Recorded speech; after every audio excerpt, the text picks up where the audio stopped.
आज चाहिँ मैले बिहेको दिनमा हामीले के गरेको थियौँ त्यो सबै देखाइरहेको थिएँ। तर देखाउँदाखेरि चाहिँ यो नाचको भिडियोहरू धेरै थियो नि त, त्यसैले नाचको भिडियोहरू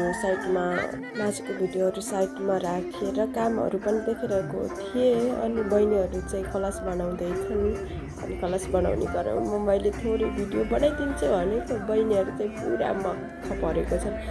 अनि यो चाहिँ गेटमा राख्नको लागि गाग्रीहरू पनि रेडी भयो। गेट पनि तयार हुँदैछ बिहेमा आउने मान्छेहरूको लागि वेलकम। रेडी बनाउँदै गर्दाखेरि अब थोरै मात्रामा अब दाइले पनि सिकाइराख्नु भएको थियो।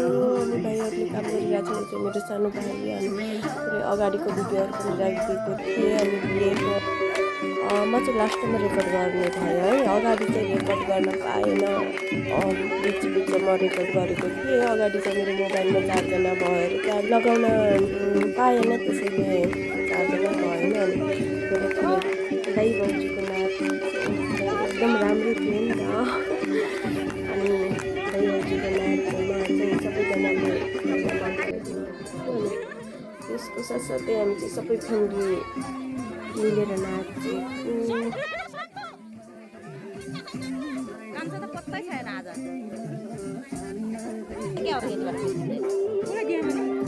बोलाइदिन्छौ त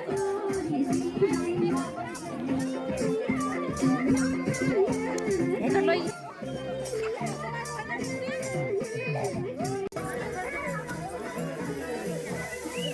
दिनमा रमाइलो गर्दा रात परिसक्यो। रातको समयमा चाहिँ हाम्रो मयूर नाच